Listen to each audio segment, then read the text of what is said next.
So welcome, everyone. Today is a CDC, third Friday continuing education call, and I am delighted to have MHunter on the line. She is an expert on high conflict disputes and complicated relationships. She's an author and a speaker, and she's also a publisher in the High Conflict Institute Press and its imprint Unhooked books. And you're going to hear some more about Unhooked books. She's also the co-founder of the High Conflict Institute, along with the author and speaker, a name that you have heard many times in this course, Bill Eddy, who has developed a high conflict personality theory. And she does a lot of training, not only in the U.S., but in Canada, South Africa, and Australia, although I don't think we have any of our Australians on the line right now, because I think it's 4 a.m. there, if I'm not mistaken. So with that, let me turn it over to Megan. Welcome. Thank you. Thanks so much for having me today. First, I want to say I just think it's amazing that you have this program and that you're all doing the work you do, because it's so important for divorcing people and their families. So thank you. I don't know how you handle your when I'm doing trainings in person, I have a lot of two-way, back and forth. So if that's okay, Peggotty, then that's fine. Everybody's on open mic, which is why we ask that if you've got background noise, you use *6 to mute and *6 to unmute. That's a reminder to somebody that's on that's got some background noise right now. But yeah, just. We always ask that people say their name first, so that if you hear like multiples at one time, I'll help kind of keep track of who it is that said they wanted to speak.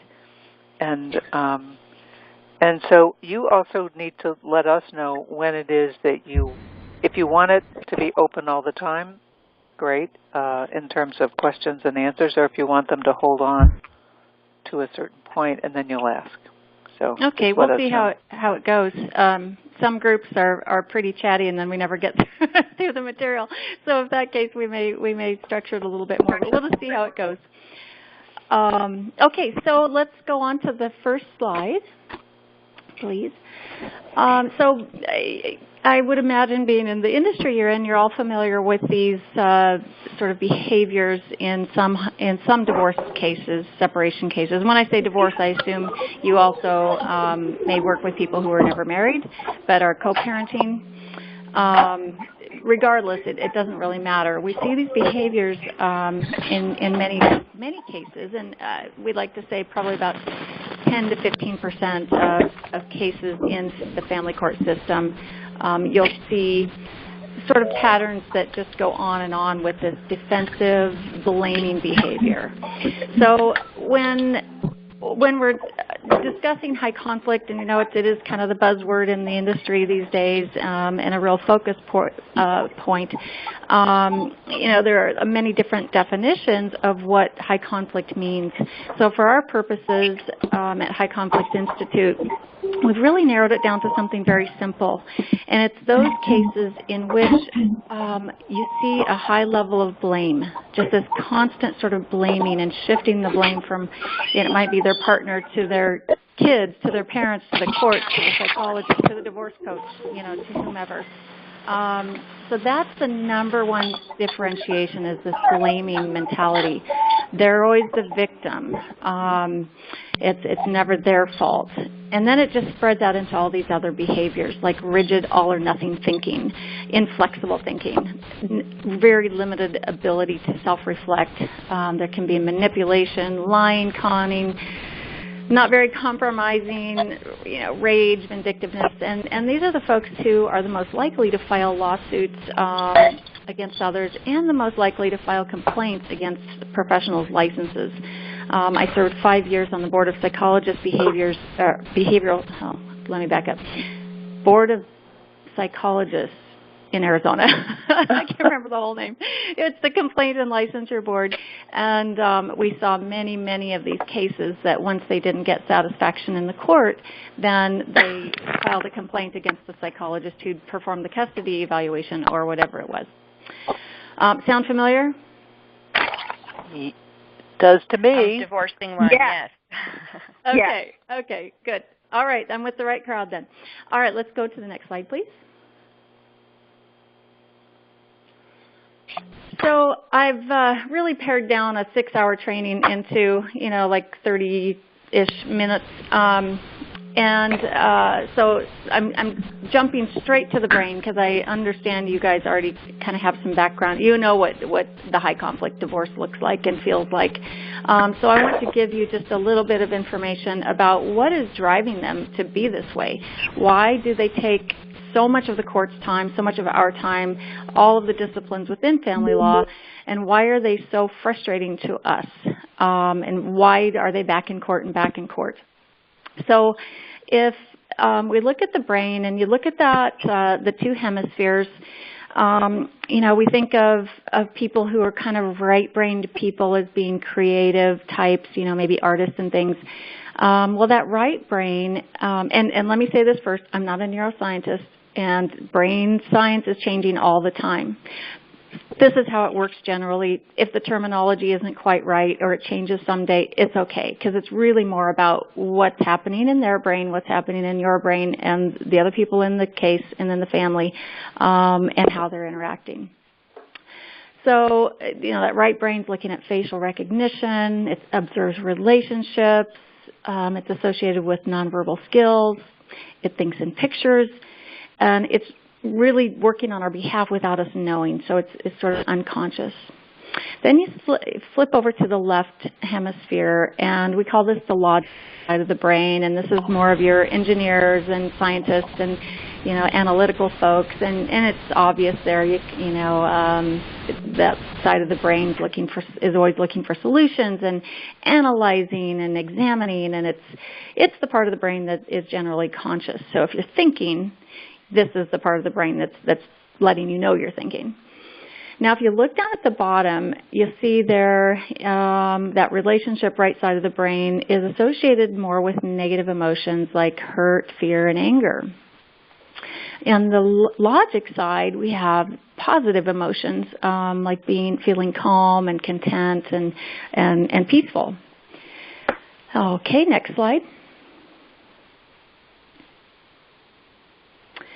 So now let's look at the same brain in terms of conflict and in relating to other people. So that problem-solving brain is slower. It works just kind of like tick-tock, tick-tock, one thing at a time, analyzing problems. So my husband's a total left-brainer. I'll call him during the day and say, oh, dear, my computer's not working. Again, I don't know what to do. Here's what's happening. And then I wait for him to answer, and I wait, and then I finally say, dear, are you still there? Well, he's thinking, analyzing the problem one step at a time. So it's that flexible thinking, finding a lot of different solutions. So he always comes up with tons of options for me, too many most of the time. It also helps manage our emotions to keep us calm and help us have good relationships by having moderate behaviors. So let's do another click, and it should bring up the I was wondering if there was... You want all of them? Perfect. Yep, that'd be great. Thank you. So the defensive brain is more this right brain, and it's not bad because it's red and the problem solving is green. We need both sides to make good decisions and to have a full life. So what you notice is a real world of opposites here, right? So the defensive brain is fast, whereas that problem solving brain is slow. All or nothing thinking, as opposed to flexible thinking, intense emotions, opposed to managed emotions, extreme behaviors, moderate behaviors. So it's kind of interesting when you see it this way and you realize that you really need both of these to get along with people, to have a full life. Well, what we find with people who have sort of these high conflict personalities is they spend a lot more time in the defensive brain than in the problem solving brain when they're relating with other people, when it comes to relationships. Next slide, please. So then let's enter in what I like to call the bridge and the fire alarm. the non-scientific terms for the corpus callosum and the amygdala. So that corpus callosum, it doesn't look like much of a bridge there, but if I were there with you in person, what I would do is I would draw a left brain and a right brain side by side. And in the middle, I would draw a bridge, just a simple little bridge showing that information needs to flow back and forth like crazy across that bridge. And research now shows that the more flow between those two hemispheres, the better decisions we make. So you want lots of flow going back and forth. You just want an unobstructed freeway, right, like a superhighway. You don't want any fog on it. You don't want the bridge to be shut down. You just want it open and all that information flowing. Well, what does stop that information flowing and can block the bridge is this nifty little guy named the amygdala. And you're probably, the amygdala is a kind of a popular piece of pop culture in these days. So I call it the fire alarm, and it's of course our fight or flight piece in our brain, and it's kind of always looking at it's doing a job on behalf of all of us. We don't even know it's working for us, but what it's doing is scanning everybody's tone of voice, everyone else's facial expressions and body language, and it's telling us whether we need to be in fear or not. So what it does, as soon as it detects some sort of threat, then its job is to shut down the bridge over to the logic side of the brain, because this amygdala is contained in the right defensive side of the brain. So it detects a threat, it shuts the bridge down, and then that person no longer has access, or may have limited access, to the logic, analytical, problem-solving side of their brain. They're in complete defense mode. So if you think of that previous slide, what happens in that defensive side of the brain? It's fast, it's rapid fire, it shuts down all that problem-solving thinking, it's extreme emotions, it's intense emotions. So that's what we're seeing in some of these high conflict cases, is this real intensity, and anything that's extreme, extreme blame, extreme drama, this is the characteristic of the high conflict case. So once you understand that amygdala, it really starts to make sense. And what we see in people that sort of are in this category, they have a hyperreactive or hypersensitive amygdala.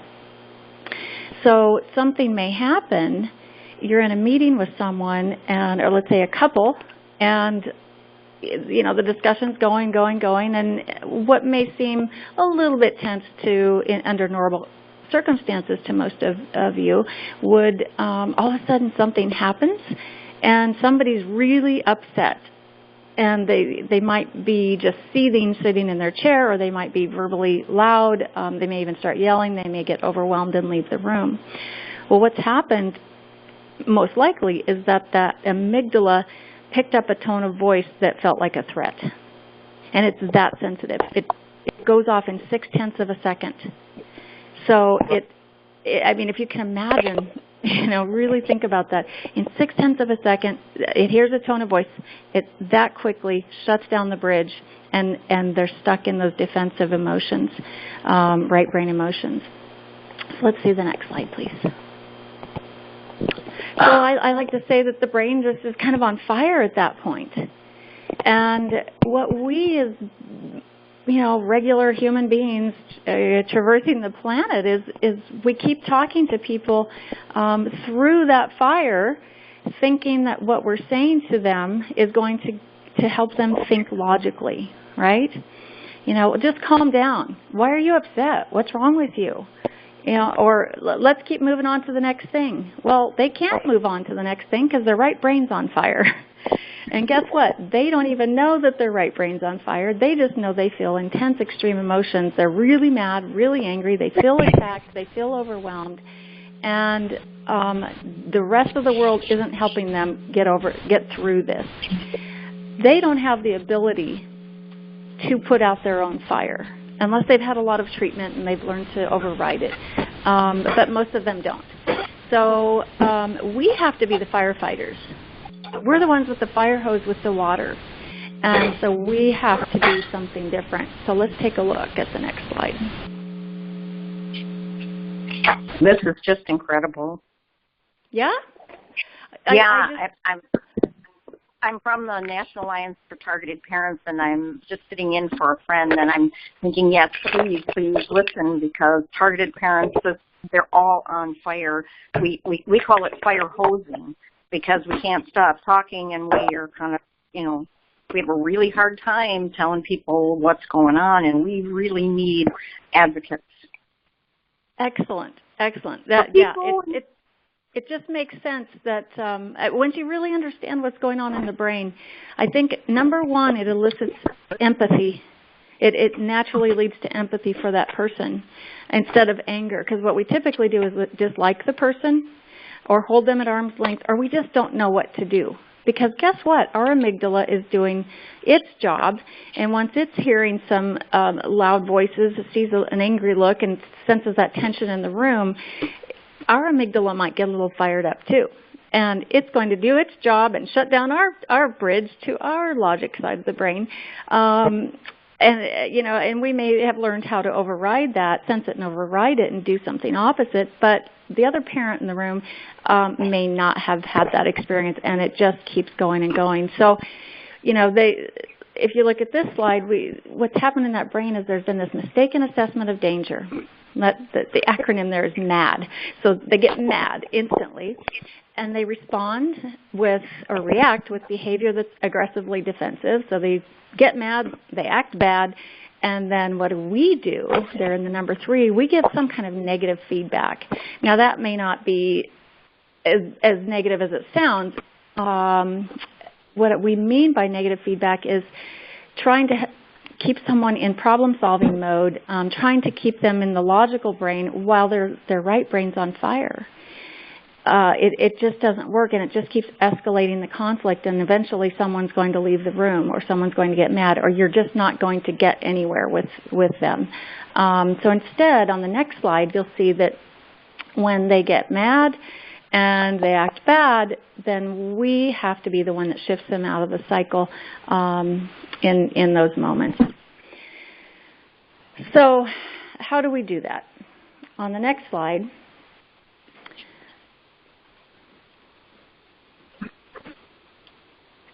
Say more clicks. Yep. Nope, that's perfect. Let's go back one, sorry. There we go. I was kind of getting ahead of myself. So let's talk about what's going on then when they are stuck in right brain emotions. So there's a lot of all or nothing thinking, black and white thinking. Someone can be all good. You can be the best divorce coach ever and suddenly be the worst divorce coach ever. So it's this idealization that can quickly turn to devaluing. It can go from the good list to the bad list, and that can go for anyone. It's just how that right brain works. Intense, unmanaged emotions and extreme behaviors. You've probably heard this and seen this. They identify as the victim. There's a lot of defensiveness, very, very thin-skinned.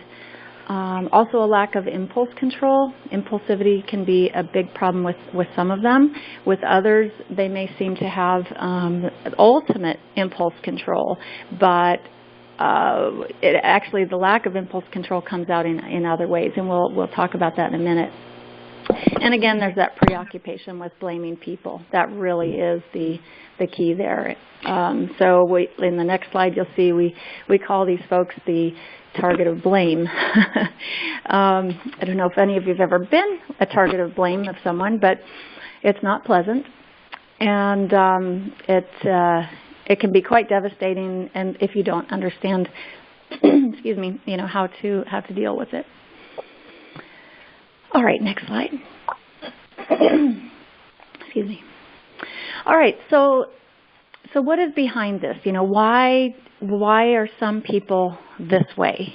So really the background, Peggotty mentioned my co-founder at High Conflict Institute, Bill Eddy. He was a licensed clinical social worker before he became a family lawyer.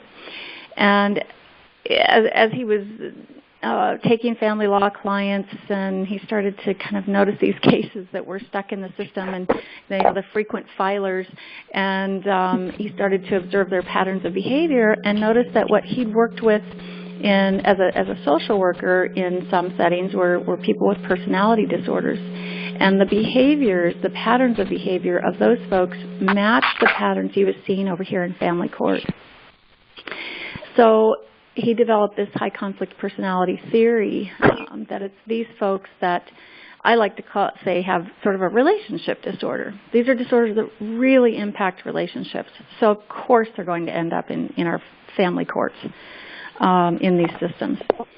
So what's behind this high conflict personality? So there are some core fears. These are fear-based personalities. I am not a big fan of the terminology personality disorder. Even high conflict personalities,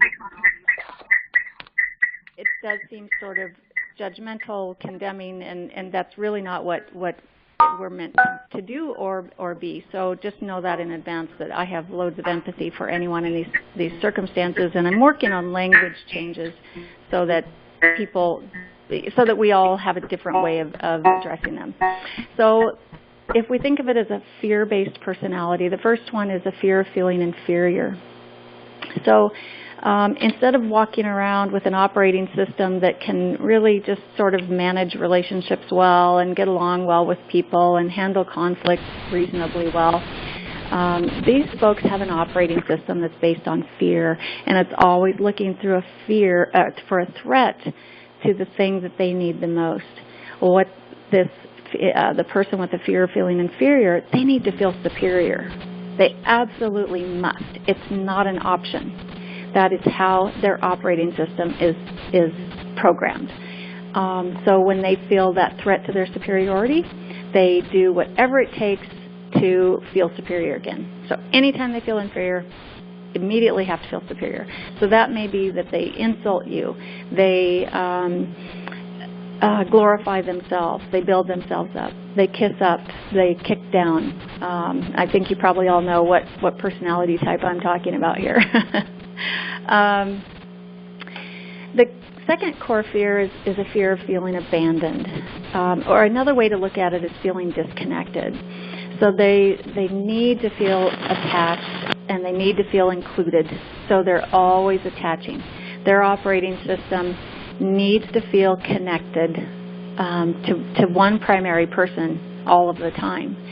So you'll see a lot of Facebook checking, boundary violations into reading someone else's email, whatever. You'll see some rages when things don't go their way. And it all comes back to this threat to feeling connected to this primary person. And in most cases, it probably is the romantic partner. I like to use the air hose theory. This is the person who feels like they can't get enough air on their own, like create their own air sort of to breathe. So they need to connect to someone to get their air. So they find this partner and they say, hey, I would love to, connect with you, and I'd love to breathe your air. And so this unsuspecting person gives them their extra air hose, and so now this other person is breathing sort of for the both of them. Well, we all know that can't last forever. So the air provider is eventually going to be depleted, and the person needing the air, this fear-based person, really needs to will demand more and more, and they'll feel that person pulling back when that person's frustrated because they're running out of air. So one of them is eventually going to end this relationship, and it's not going to go well because now this child or this person needs to connect somewhere else, and they're either going to connect in another relationship, or a lot of times they'll connect with their children. Well, then for air. So then what happens when the court says, okay, now the kids need to go to the other parent's house for a weekend, or, for regular access and parenting time? Where's this person going to get their air? Uh-oh. So sometimes this is where we see allegations of domestic violence, and so other kinds of abuse or other allegations come up. It just sort of all makes sense once you understand the threat basis, and it's a lot more manageable once you understand it. So those two core fears are the ones sort of we see the most in family court. The others, fear of feeling ignored. So this person needs to be the center of attention. They can be real superficial and very overly dramatic, sort of the loudest person in the room, and they need the attention, and they'll cry a lot, and very dramatic, like folks who sort of, when you tell them a story that the normal reaction should be, oh, wow, that's interesting. They'll go, oh, my God, are you kidding? That's so amazing. It's just this dramatic thing. Then the fear of feeling dominated. This person needs to dominate. They'll con, they'll lie. They live outside the rules of society, outside the laws. The laws don't apply to them. They'll lie when they know they can get caught. It's really stunning. It really is, because these are bright people, but they so you would think that they wouldn't do this, but that's how strong these disorders are, how strong the brain is. Now you see there it says enjoys hurting people. Not all of them do. It's just some of them. So these are general behaviors across the spectrum. And then this core fear number 5, fear of feeling betrayed. This is sort of that paranoid person. They need to feel in control, and they're always suspicious, constantly suspicious that their spouse is having an affair, they're cheating, just so they kind of set it up to counterattack first. However, their paranoia can extend across all of the fears. Okay, so before I go on, do you have any questions or comments? This is Lisa. You talked about their brains being their operating system. Do people realize that they're like this? Is this something they can control, or is it really just the way they're built? It's really just the way they're built, and most people don't know they have this. With core fear 2, I'm talking about borderline personality disorder, and that is the one where there is the most recognition. It's really coming to the forefront these days. There's tons of information, and they're the most likely to end up in some type of therapy because they're in relationship crisis, eating disorders, self-harming, and they can a lot of times get treatment through that. And that is, there's evidence-based treatment that really does help them. So a lot of them are really starting to understand this. Those who are in treatment will probably tell you they are, or you may get some indication that they are, because they're trying to work some skills through anything they're doing. The rest of them, no. These are chronic, lifelong problems that started probably back in childhood, based in partially some in genetics. Other is attachment issues and abandonment. So it can be and trauma. Trauma is a huge one for all of these. Unresolved trauma. So it's kind of a combination. They don't usually know that they operate this way, and they don't wear a sign saying they do, and they don't look, when you run across someone who maybe has a diagnosis of schizophrenia, you may notice a difference in that something is not quite like everyone else, right? And so you kind of adapt and adjust. With these folks, you don't get that kind of signal, right? So it's really learning to identify patterns of behavior. I've been doing this long enough now that I can pretty quickly pick up on the patterns just by things people say. For example, core fear 1, that's sort of the narcissistic personality. You'll hear a lot of, I demand that you respect me. I felt disrespected. They use words like that. With the borderline personality, you'll hear, I feel I'm a bad person. I feel abandoned. I need to be acknowledged. I just want somebody to hear me. I just want somebody to listen to me. And there's just like desperation to it. So there are little things you pick up on.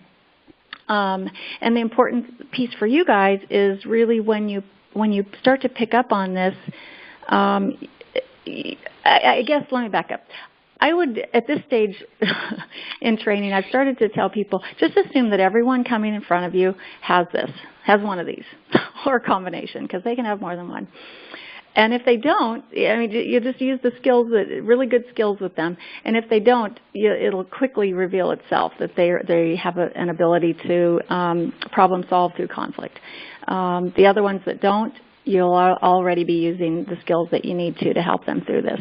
So, you know, it's a kind of a fun way to look at it. So, but good question. Can I ask a question? This is Peggotty. So we have assumed that we will not be seeing the primary person who suffers one of these fears in our coaching practice, because the chances are slim that they will reach out for help and support. Good assumption or not? I would say that that's probably a good starting place. However, the narcissistic personality and maybe the dominating personality, the antisocial, will want to make themselves look good to the court, or they may want to dominate whatever is going on. So I would say I would assume that you may have them at any point. And a good example of this is, you know, Bill and I have been doing High Conflict Institute for 11 years now, and we suspect that about 40 to 50% of the calls and emails and contacts we received, requests for information and help, come from the person with this operating system. And they don't know they have it, and they think the other person does. Hmm. So can I ask a question? Yep. Go ahead. What I am finding is, I would say, the spouses of the people I am coaching, the spouse can easily identify in their ex these things. So we're dealing on the opposite end of that. How do we help our client deal with their spouse who they think has one of these, especially the first two that you talked about? Yep. So great question. So regardless of whether they have this or not, you teach them, you use the same skills and you teach them the same skills to use on the other person. So let's go on to those skills. That's a good segue. Well, there was sort of a part two of my question, and that was, is there more clicks? No. Yeah, let's go to that one. And we'll come back to this one later. Let's go to that next screen one. Yeah, but what's the part two to yours? So if the spouse is impacted by this kind of thinking, can it be, I'm going to say contagious, but I just mean because you learn to adapt to your spouse over the long term, can it be also manifested in the other spouse?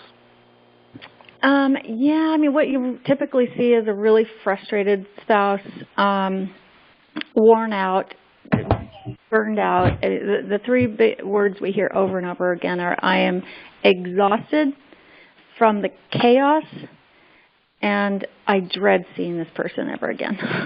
So it's chaos, exhaustion, and dread.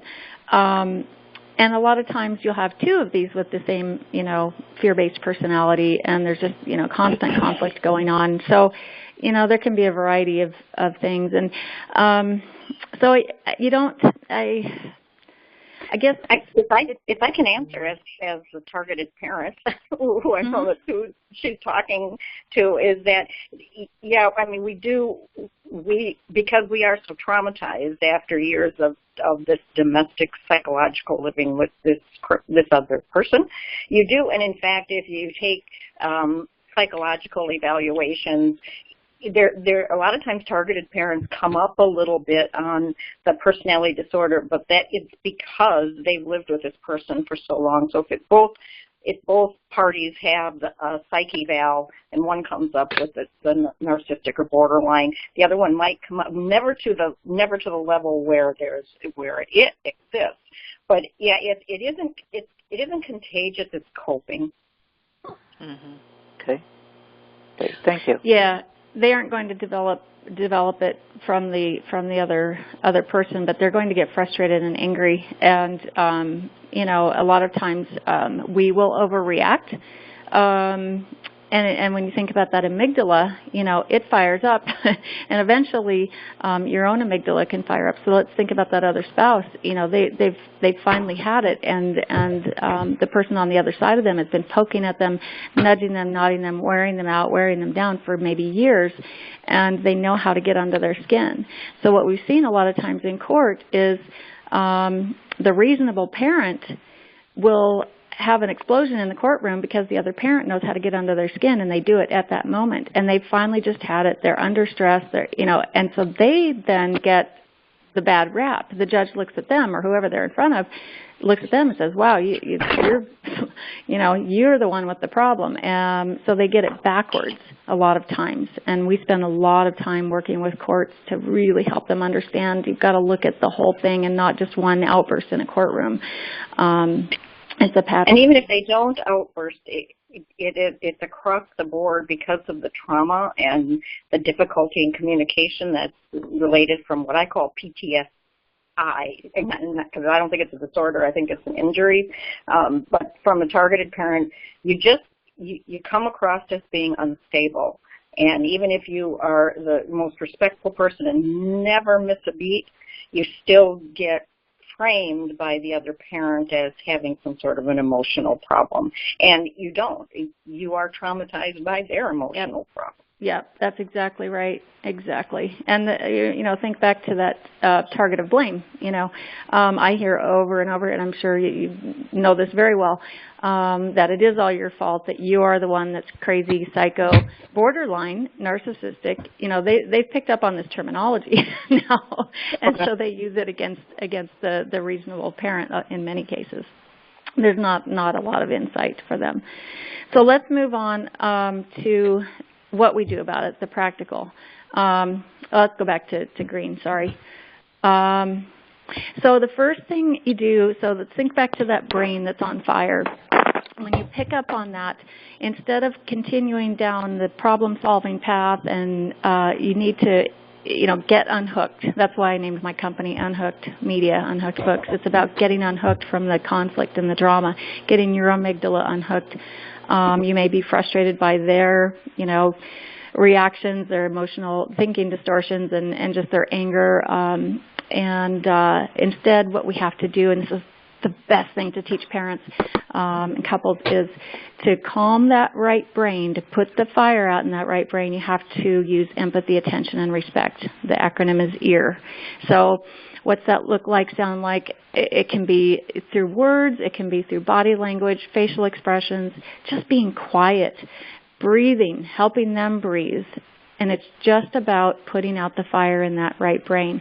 This is the piece that parents have the hardest time with, because there's just this reacting back and forth. And they might be, the reasonable parent might be in their own fight or flight mode because of this other person's, rage, anger, accusations, needling, any of those things. So you have to calm your own brain and help them calm theirs. So you stay out of logic, you stay out of problem solving, you just use empathy, attention, and respect. So I will actually use the words, hey, look, I can see this is really important to you. Let's just take a minute. Let's take a breather. I want to pay attention to everything you're saying, and I really acknowledge what you're going through. So you guys all know how to do this. You know how to calm someone. But it's really more about the timing. So as they're escalating, you connect with them with EAR, meaning you're just giving them some way to come back to that line. Remember, let's go to the slide previous to this. So you're that green person in the middle, right? You're represented on that green line, and that's where we want everybody to be all the time. And so as a person escalates, then and on that red above, then when they're up there or they're headed that way, you just want to bring them back down to green by using EAR, empathy, attention, and respect. It's really beautiful, and it's transforming because you're not focused on just some problem-solving activity. You're actually focusing more on their upsets, that they aren't even aware of, and you're managing those upsets to bring them back to that green line where they can do problem solving. Now, the yellow at the bottom represents someone who, that same person who may, instead of escalating, they're going into a silent phase, and they're maybe moping or they're shutting down. And so you use the same thing to bring them back to the green, okay? Empathy, attention, and respect. Let's go a couple slides up. Now, I spent 3 hours on this. Can I just get a quick clarification? We're talking about the high conflict person, the personality person, using this on them or using them on the targeted parent, the empathy, attention, and respect. No, it's so the whole thing is really about the person who has this high conflict personality, and that they don't have an ability to manage that right brain emotion. Their brain's on fire, so you use empathy and attention and respect to help them put out that fire. Wow, and that works? I'm yes, sorry, it does. because it's so amazing. I mean, from a targeted parent viewpoint, we don't know anything that works.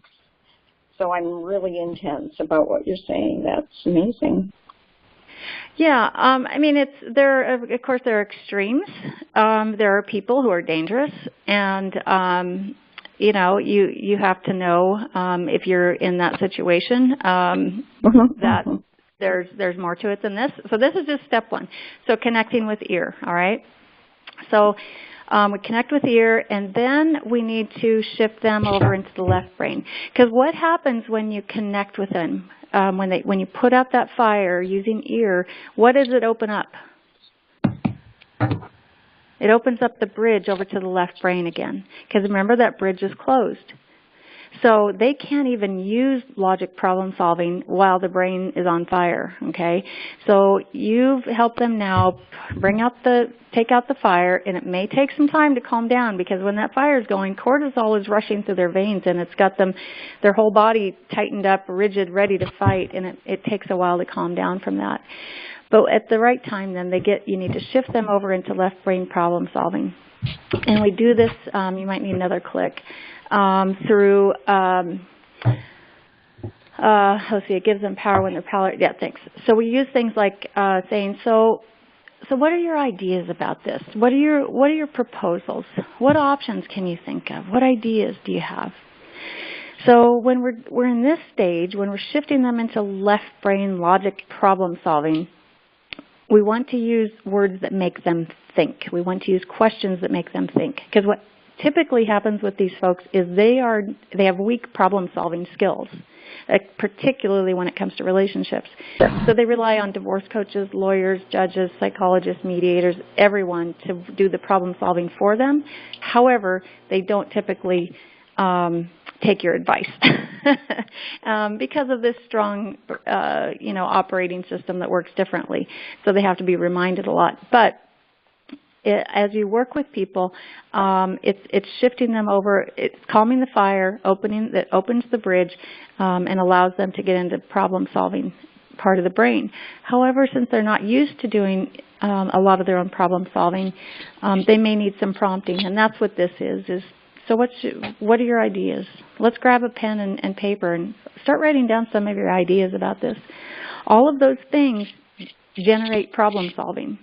And think back to that one slide where it showed on the left, at the bottom of the left brain, that the left brain is associated with positive emotions like being calm and content. So the more you get people in the left brain, the calmer and content and peaceful they're going to feel.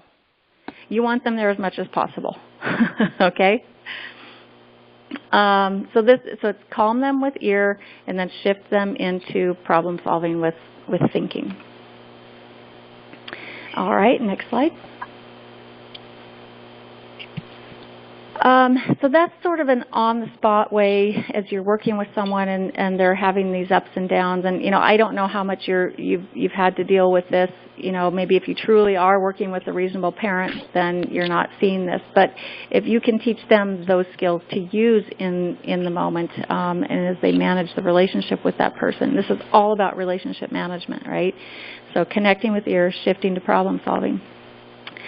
Separately then, a whole nother thing that happens with these folks is there's a lot of cognitive distortions. Their thinking is sometimes off, and what they hear isn't always how they process it and spit it back out to you or to their other parents. So you always have to maintain a healthy skepticism. Accuracy is probably a bit off. A lot of times you can just say, you might be right, because they can really pin you down to agreeing with them, and they're very persuasive, and they really, really want you on their side. This is all or nothing for them, so they want to draw you in. So you might feel that intense pressure. Your amygdala may be on fire a little bit too, and you can just say, you might be right. Doesn't mean you're validating what they're saying is right. They could also be wrong. You don't know, but it at least gives them a little out, and it keeps them from going on fire. So that's sort of responding to misinformation.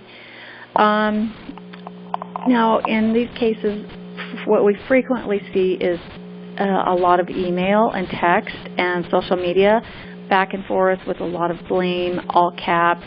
You're a jerk, you're a blankety blank, you're a blah, blank, blank, blank, right? It's all your fault, you're a blah. It's, probably the number one way they let out all that frustration and hostility. When they're angry and upset, you'll hear things out of them that you would not hear, in church on Sunday. So, it may be far outside their norm. But when they're in this upset, it really can come out, and technology's given them the ability now to get all of that out, and I call it verbal vomit. Now it's written vomit, and it just all has to come out.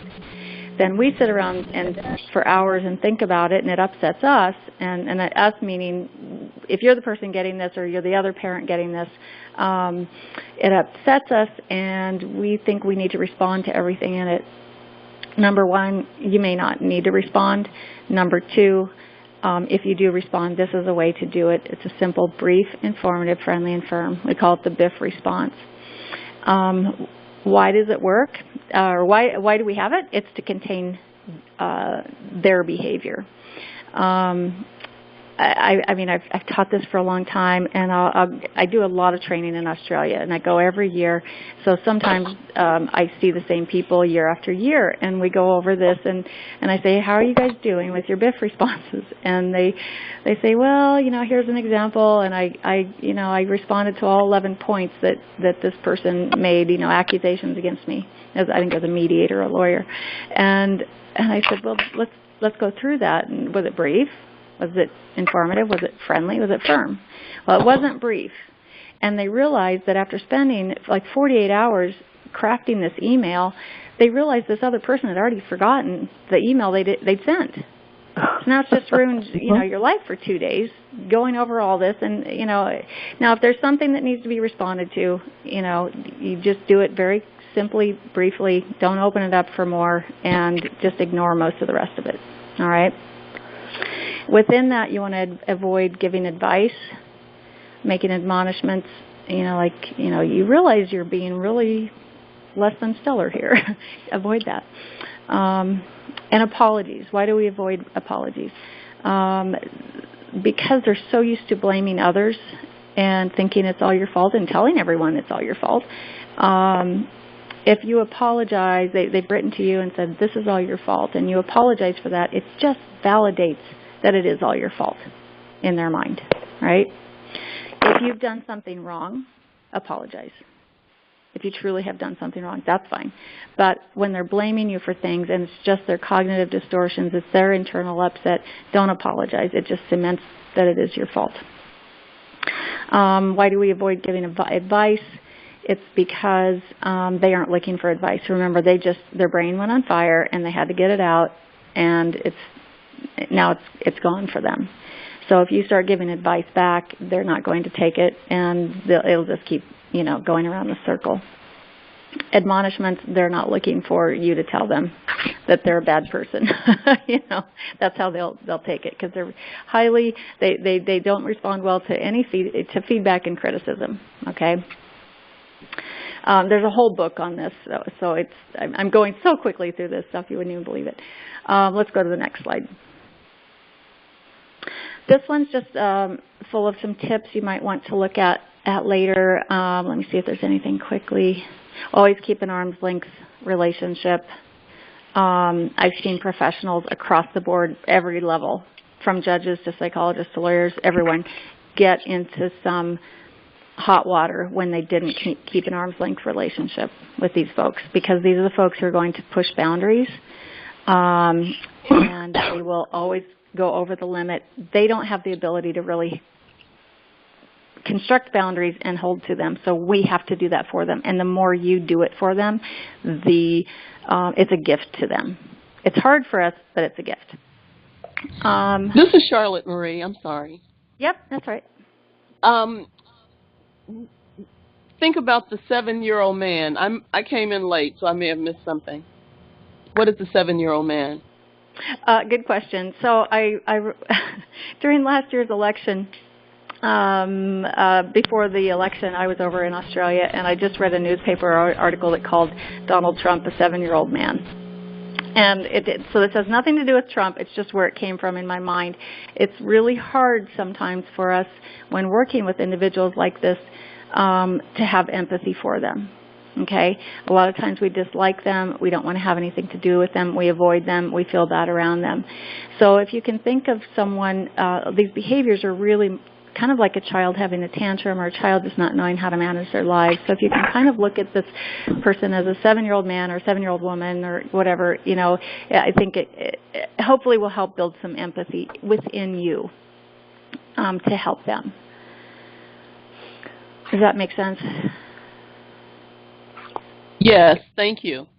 Okay, you're welcome. Another important one, a couple more, is it's not about you. Even if they say it is, there's all of this stuff, you may get blamed. And then a couple down, the issue is not the issue. This whole operating system, this personality, is the issue. And this is where I see a lot of people getting into hot water, is thinking that every issue they bring up is a big one. Now here's an example. A lawyer friend, family law attorney friend of mine, had a case where it was a high asset case, and it had been going on for 2.5, 3 years. Lots of property and money, and there were kids and things. So they've been going back and forth all this time. It's been a really, really tough case. Now they're down to the final day of where they're going to sign all the documents, and everything's been settled. And one of the lawyers says, "Do we have any last questions before we sign the documents?" And the wife raised her hand and said, "I do. I'm wondering, we haven't decided what to do with the garlic press, like a cooking instrument. All right, after, getting $3 million settlement and all the house and all the things, why is that important?" Well, it's probably because she probably has the fear of feeling abandoned, and she needed to feel connected. Signing that document disconnected her. So some connection, even if it's a divorce connection or a conflict connection, is better than no connection. So that garlic press ended up costing about $65,000 in legal fees before they finally got it signed. So the issue is not the issue. The personality is the issue. Let's go to the next slide. Okay.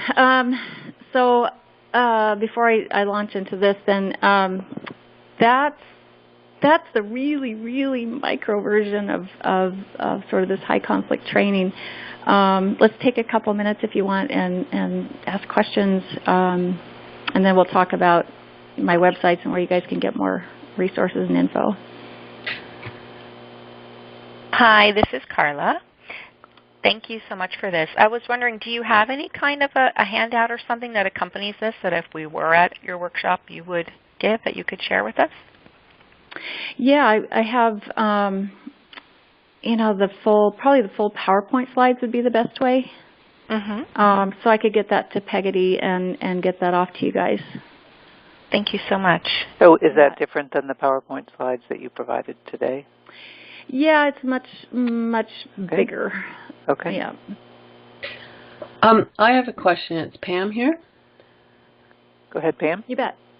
The 5 high conflict personalities, are they all associated with borderline personality disorder? a little bit? No, they're very distinct. You know, they're defined in the DSM-5 as 5 separate and distinct personalities, and they're not in there as high conflict personalities. They're actual personality disorders with their own distinct features. But a lot of them, what this high conflict personality is, you know, it's a subset of people with personality disorders, and that's an important distinction I should have mentioned, is not everyone with a personality disorder is a high conflict personality. It's just a subset of them, and that subset are these folks that have this target of blame, and they have this fear-based personality that really gets them blaming and drives them into conflict and disputes. But there can be an overlap. Like research shows us that about 6% of the U.S. population have borderline disorder, and approximately 6% also have narcissistic. And 42% of those have an overlap of borderline and narcissistic. Mm-hmm. So and there can be people with full plate. So you can see all of that. And the most important thing, though, is to just recognize these fears, that it's when you see something outside the norm and you see, okay, there's this kind of pattern of behavior, then you apply the connecting and shifting and setting limits. We didn't even get to setting limits and consequences, but that's really so valuable and important. The courts, everyone has to set limits on them with a lot of structure and built-in consequences, because that's what is going to work. Okay. Thank you very much. You're welcome. This is Jessica. Hi. Go ahead, Jessica.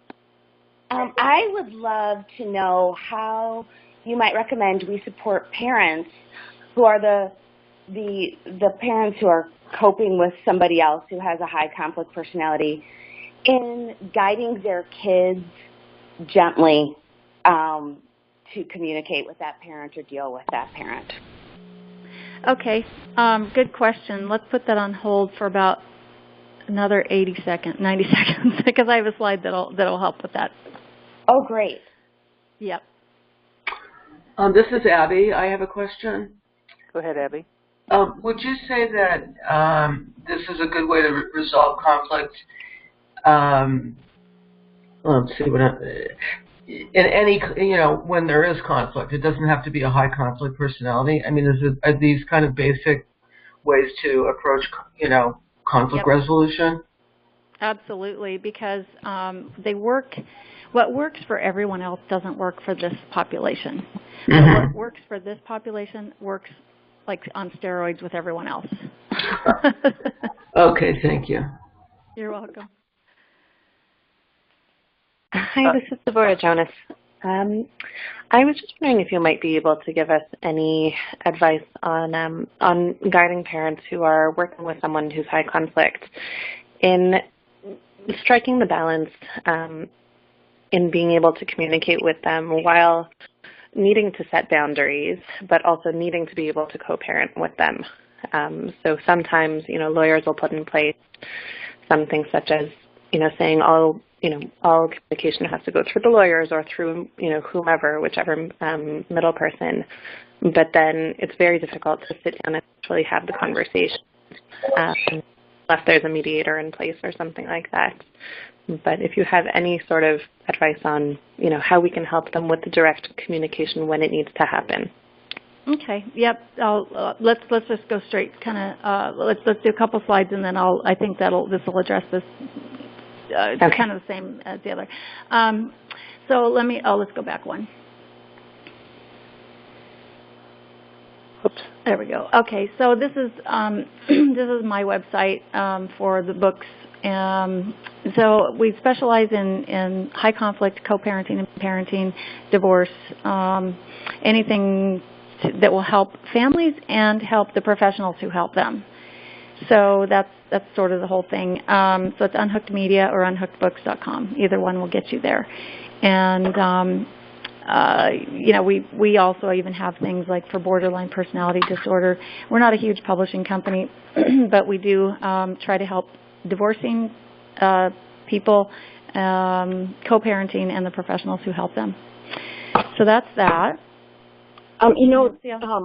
Megan, your program, and I don't know if it's with the High Conflict Institute, and please stop me if I'm wrong, but it's evidence or evidence, where parents can send in their all the emails they get from the other parent, and and that team tags them and does a visual timeline. Is that with? Isn't that with the High Conflict Institute? It is. Yep, it's evidence. Yep, you got it. And it's because I've had other targeted parents use that, and it really is amazing for the price. It does interesting. phenomenal Good. That's job. good feedback. Yeah, and basically for the rest of you, what it does is it shows a pattern. It beautifully illustrates the patterns of behavior. So you can tag, when a police there's a police incident, when there's an exchange, when the kid's being exchanged, that, someone didn't show up, and, and then you can upload emails and all that stuff. It really, really shows the pattern. So that, yep, absolutely. It verifies it. It makes it very credible. Yep. Can you say what is this called? How would we find it? I'll show you here on a couple slides. Okay. So I just wanted to give us a time check because it is 1:02, so we've got very little time left. And I don't know if you're willing to stay on longer. I am. I am, absolutely. So we have some people, I'm sure, that do need to leave. So. Okay. All right, so that's that slide. So then this is just, I just wanted to kind of give you an example of some of the books we have. So there's BIF that we talked about, and then, so what's your proposal? So BIF is how to respond in email. So what's your proposal is sort of how to shift people into that logic left brain. High conflict people in legal disputes, that's every professional in family law should read that. Absolutely. I just finished reading it, and it is excellent. Yeah, really Bill excellent. is an amazing writer. He's brilliant. Co-Parenting After Divorce is by Deborah Carter. She's down in psychologist in Florida, and that's really it's a great book for any parents that are trying to co-parent. 10 Child-Centered Forensic Evaluation Tools. That's for psychologists. Roadmap to the Parenting Plan Worksheet. That you might be really interested in. Those are both by Dr. Benjamin Garber out of New Hampshire. He has healthyparent.com. Amazing guy. Then the rest, there's Don't Alienate the Kids is really excellent for understanding attachment and alienation and rejection and rejected parent and favored parent and all those. It's really good, and it has information for the parents, for the professionals, for the courts, for everyone. Game Theory, for I don't know. Dating Radar, this is the book that Bill and I just wrote in August, and it's how to not get into one of these relationships again. So it's basically who you shouldn't marry, who you shouldn't commit to. Good information. Those most destructive relationships. How to, because obviously people get in them, and we think we're not going to, and then we do, and then we're stuck. So there's I would love for every millennial to read this. And then there's a couple of co-parenting training workbooks and divorce workbooks there. Now, for you guys, my sales pitcher, it's end of the year. I'd love to give you guys a discount, 50% discount on anything on the page on my website that has the link right there, okay? So you just use the discount code COACH. And next slide, please. Okay. There's the Dating Radar website that goes with that book. We have a cool little test on the first page that they can see, kind of take a test and see if they're with someone who might be high conflict, like in a destructive way. There's also, we've done a survey, and that's this other slide, or screenshot you see there. It's 19 questions, and like this one is, did you see any red flags before you either married or moved in with this person? If so, what were they? And it's just really fascinating information. So that's all on that website. Can I just ask the person that's on 954 and also on Anonymous if you could put yourself on mute, because we're getting a lot of noise from your line. Thank you. And next slide. Okay, so this is High Conflict Institute. This is Bill Eddy. He's really the mastermind, brilliant guy. And this is where you would find that evidence pattern viewer is what it's called. I think you can't see it on that screenshot, but if you go to highconflictinstitute.com, you'll find it there. If at the bottom of that homepage on that website, there's a link for articles.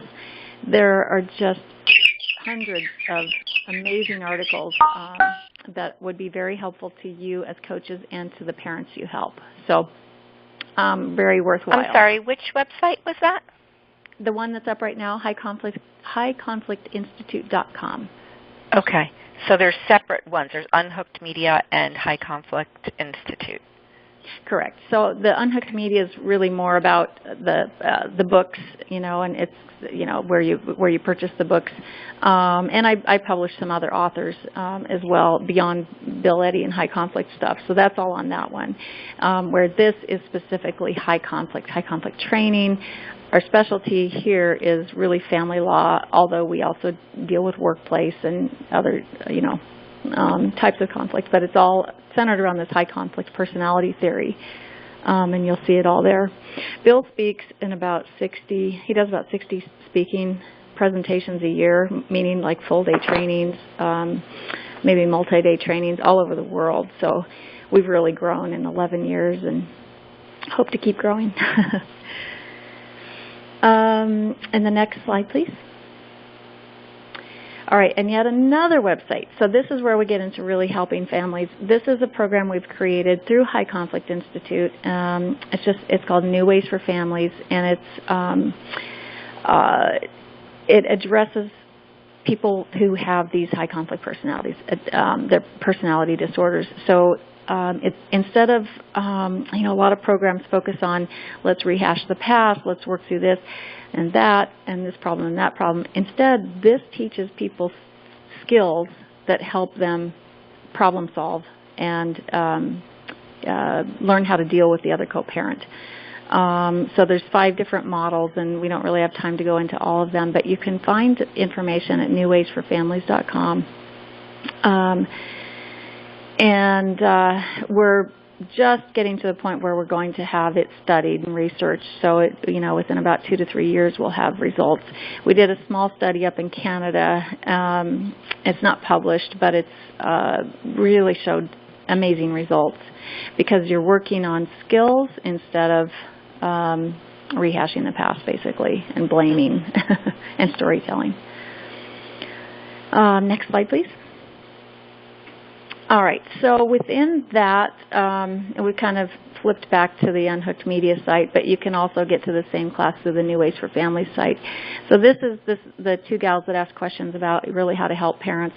This is Parenting Without Conflict, and it's an online high conflict course. And it's that same deal I was just talking about. It's about teaching them skills. So what we found is we couldn't get New Ways for Families to everyone because you have to train therapists, and it's a bigger deal. With this, anyone can take it online, and it's Bill Eddy who's developed all the content for it. He does the videos in it. It's a 12 sessions, 12 hours, really good stuff, very reasonably priced, I believe, $139. It's really no blame, no shame, and focus on skills. And it's really meant to immunize families from becoming high conflict, and if used at the beginning of the case, but it can be used at any point, and it really will help that parent, that reasonable parent, learn how to deal with the other parent. Now, they're going to be learning some skills as well. They may already know those skills, but the reason we want both parents to take this is because the high conflict parent thinks it's the other parent's fault, and they're the one that needs to take it. So if if the reasonable person takes the class, then that high conflict person is going to feel more satisfied. And at the same time, they're going to learn some new skills. Will it address everyone? No. Those most extreme antisocial, narcissistic personality, those are tough cases, and in those cases, yeah, they will probably learn something from this and get some help. and it may lead them into other help. But in some of the extreme cases, you really need the black robe effect. They really need a judge to say, here's the deal, and here are the consequences if you break the deal. Okay? So just know that. But for just about everybody else, they're going to find some help in this. And it is evidence-based, meaning what we used to create the course came from all evidence-based modalities. So that's where you can find that course. Next slide. So this is just sort of how you can get in touch with me, with High Conflict Institute, some of our websites. This is what we do all day, every day, and probably through the weekends too. So feel free to reach out anytime, and we're always happy to help.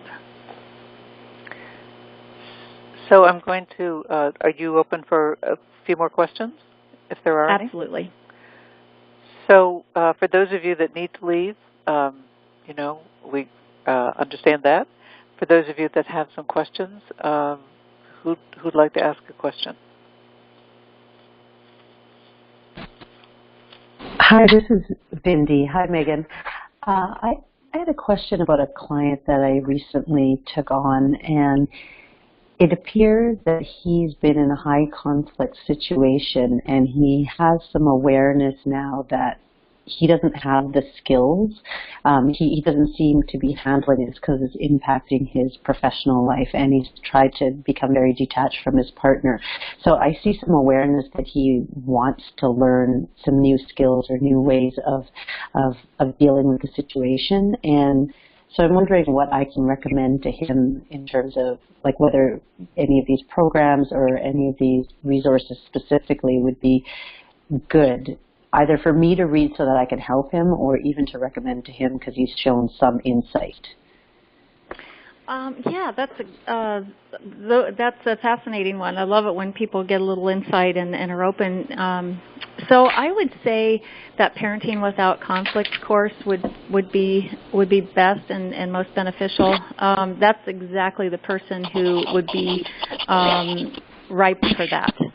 Okay. With a little insight, a little opening there, and because it's non-blaming, non-shaming. It's really keeps it away from all that, so they don't feel that criticism. They don't feel judged, because a lot of these folks feel judged by society, judged by everyone, especially the borderline personality. There's a lot of times the narcissist and antisocial will feel like they don't need this, so they, the court may need to order them to take it. But that course is really designed to help that person. Okay. And I haven't mentioned yet that we are in development of a course for the kids, like a parent and children course where they kind of work through some things together. And it's to help those kids that are in that situation with alienation going on and all the blaming behaviors and conflict and chaos, and really meant to help them find some relief and develop some skills. Excellent. Thank you. You bet. Anyone else? And the best way, Megan? I might add, to kind of get alerted to those, on the High Conflict Institute website is a newsletter sign up, and we send one newsletter a month. We never do more than that, but everything we're doing is always contained in that newsletter, so feel free to sign up for that, and we won't bug you too much. Great. Peggotty, this is Abby. I hope you download this because there's so much information on this. These slides. I'd love to have it.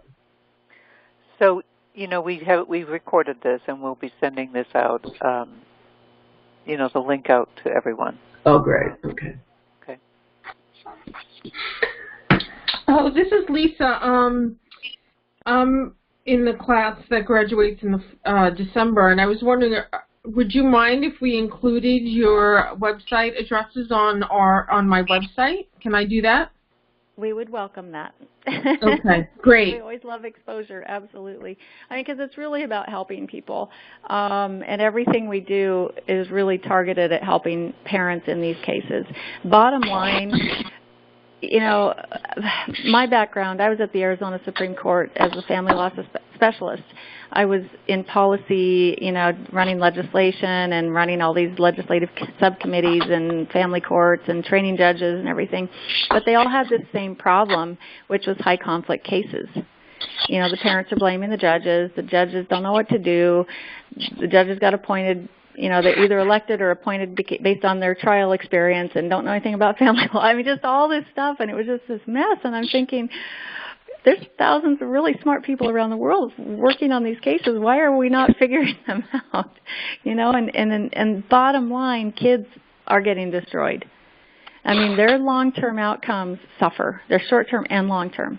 They're suffering in school, their health is suffering, and they're developing their own little personality disorders. So if anyone is if it is contagious, that's where it is contagious, because they're being taught these behaviors by a parent, or they may be experiencing trauma at the hands of a parent.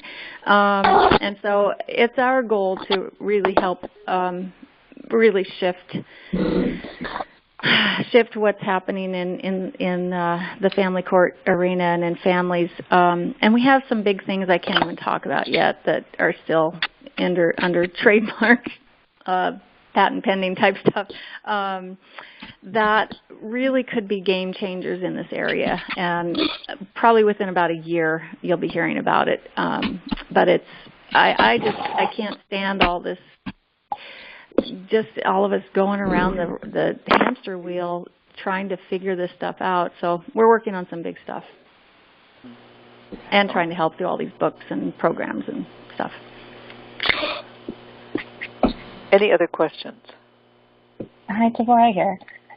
Just really quickly, I was wondering, you had mentioned, which was the book that you mentioned that you said that all divorce professionals should be reading? That one is High Conflict People in Legal Disputes. Okay, very good. Thank you so much. This is invaluable, all of this, and just the resources and the websites that you're pointing us to for the further information. Thank you so much for dedicating your time to this. You bet. Thank you for saying that. And what I've tried to also keep the prices really low on books, because we do these conference bookstores at family law conferences, and I see what other publishers are charging, and it's just kind of ridiculous. So we do keep things reasonable.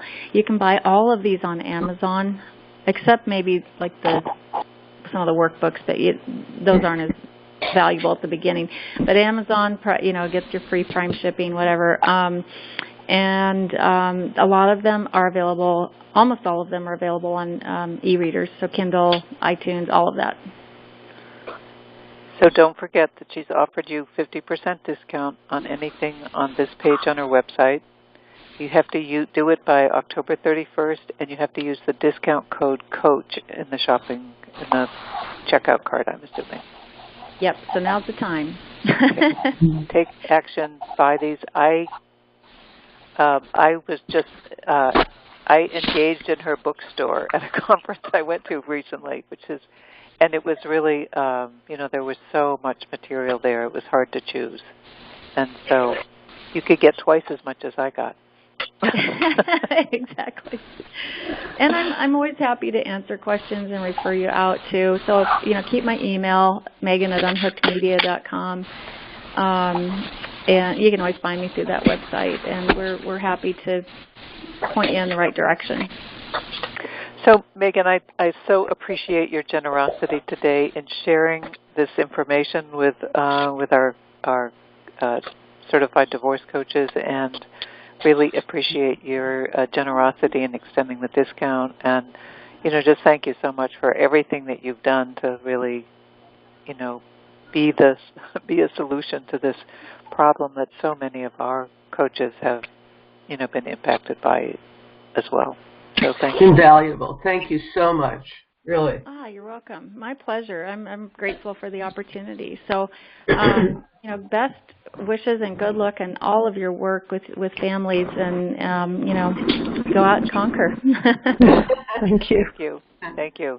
Thank you. Have a great weekend. Thank you.